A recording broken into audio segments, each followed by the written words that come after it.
I'm Brad Spiegel. I'm pain management specialist over here at Pain Management and Injury Relief, as well as medical director over at Thousand Oaks Surgery Center. I was born in the San Fernando Valley, grew up there. After residency, my wife and I moved to Thousand Oaks, and we've been out here for 30 years. The community is phenomenal. There's amazing support out here in the community. They appreciate our work. And that's truly why we're still here. I was over at Los Robles in the hospital. I was chief of anesthesia over there, and I met Alex Hurst.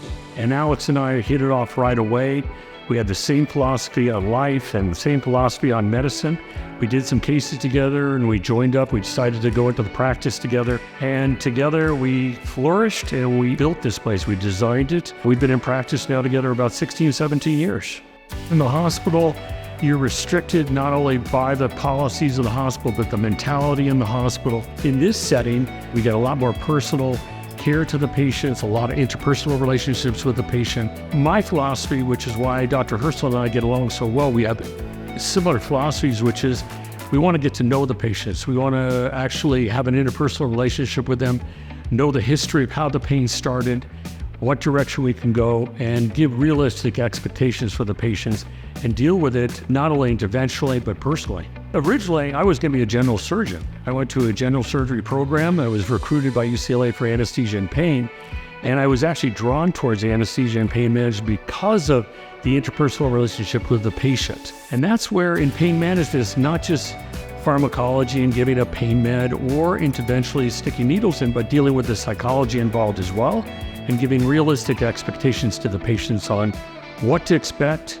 and what the future holds. There's a very close tie between pain management and neurosurgery or orthopedic surgery. Nobody comes in the office as a patient and says, I want surgery. Everybody wants to avoid surgery. Interventional pain management is our specialty, and very often we can eliminate or reduce the pain. Surgeons do have a place in pain management if the other modalities fail. What's key to my practice also is we want to give the patients all options. So we always want to show them, here's all your options, here's the easiest, here's the least risk. Joining with DISC right now is going to be a major step in the community. I think it's going to bring together a huge variety of surgeons and their expertise to offer excellent care to the community. We have an amazing facility here. It's built to hospital grade, but it's far friendlier and the patients love it here. Now we're going to be able to offer greater services in spine and orthopedics, including total joint replacements, as well as develop even further our pain management practice. Pain is an interpretation.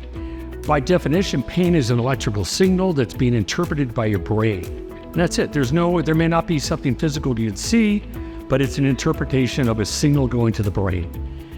How this is interpreted varies patient to patient. Some patients can tolerate pain. Some patients can't tolerate the smallest amount of pain. So how you deal with it is the key. In pain management, we help the patients realize the etiology of the pain and how we can deal with it and how we can reduce the pain. I think when you have a real concern for the patients and you care about them, it's infectious and the patients know it and your staff knows it. We enjoy working with the patients. The patients enjoy the practice. They love the surgery center. They love coming here, and it's a great relationship.